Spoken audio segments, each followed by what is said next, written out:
Senator Cory Booker, who was your partner in this. Yes. I mean, this started under the Trump administration and continued under the Biden administration. Exactly.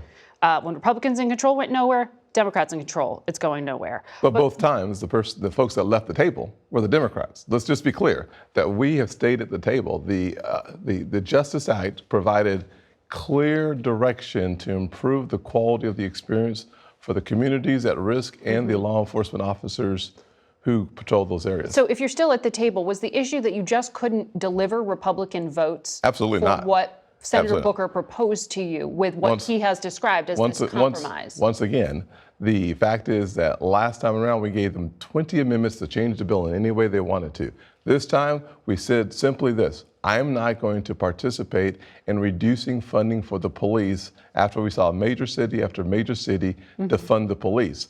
Many provisions in this bill that he wanted me to agree to limited or reduced funding for the police. That's a lose. That's a lose-lose proposition. When you reduce funding for police, you actually lose lives in the communities. Our approach was a win-win approach. We want the best wearing the badge, and we want the vulnerable protected.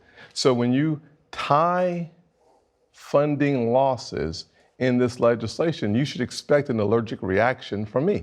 But they would say, and Senator Booker's team has said publicly in interviews he's done, that there wasn't a net loss of funding. In fact, there was funding being increased in terms of increased mental health funding specifically, that there were specific programs for recruitment and training funding increases, body-worn camera funding increases, data collection. Yes, so that's not cutting funding. It's might be allocating it in different ways. Actually, here's what we know. We have about $1 billion in grant money that goes to police. When you start saying in order to receive those dollars, you must do A, B, and C, and if you don't do A, B, and C, you literally lose eligibility for the two major pots of money, the burn grants and the COP grants. When you tell local law enforcement agencies that you are ineligible for money, that's defunding the police. There's no way to spin that. You can spin it by saying— But this would codify the Trump executive orders. Let me finish.